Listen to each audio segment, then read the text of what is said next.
মাটির হাঁড়িতে রান্না করা খাবার যেমন সুস্বাদু হয়, তেমনি মাটির পাত্রে খাবার খেলে তা যেন হয়ে ওঠে অতুলনীয় স্বাদ। এটি স্বাস্থ্যসম্মতও বটে। বর্তমানে যেখানে দেশেও এসব মাটির পাত্র ব্যবহার অনেকটাই কমে গিয়েছে, অপরদিকে ভিনদেশ তথা দুবাইয়ে এখন যেন এসবের ব্যবহার বেড়েই চলেছে।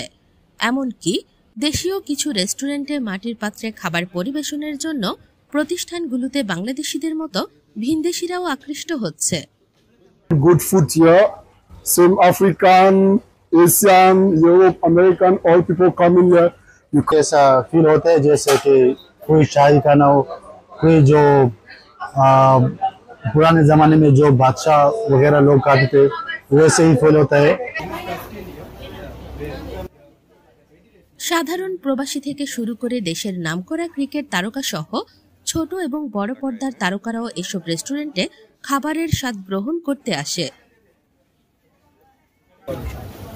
আমি মনে করি যে দুবাইতে ওনার যে রেস্টুরেন্ট, সেই রেস্টুরেন্টে যারা খেতে আসেন তার তৃপ্তি সহকারে খাবেন এবং খাবারটা খুবই টেস্টি এবং খুবই উন্নত মানের। এবং এখানে অনেক ডিফারেন্ট টাইপস অফ ফুড আছে, বেঙ্গলি ফুডও আছে, আবার কাবাব, ডিফারেন্ট টাইপস অফ। আমার মনে হচ্ছে যে শুধু বেঙ্গলি রেস্টুরেন্ট না, অন্য ফিউশন কিউজিনও বলা চলে।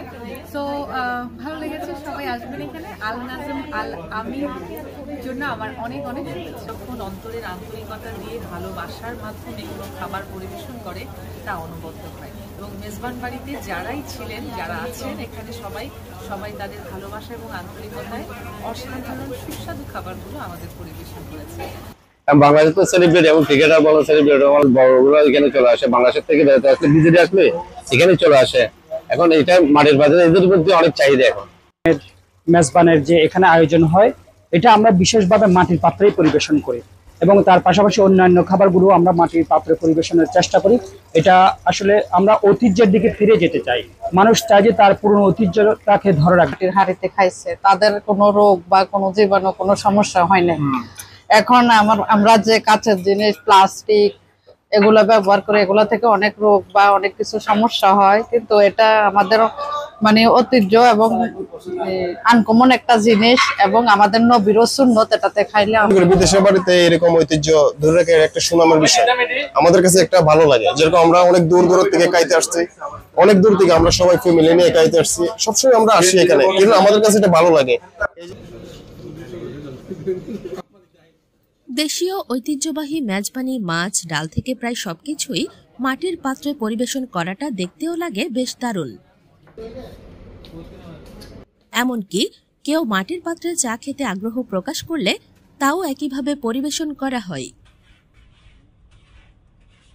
মাটির পাত্রে একটা চা দেয়, এটা আলাদা একটা ডিফারেন্স অনুভূতি। এটা খাওয়ার পর আলাদা একটা টেস্ট, মজা। বাংলাদেশে একটা টেস্ট আছে চা, এখানে চাটা অনেক ভালো আর এটা পরিবেশটা অনেক ভালো।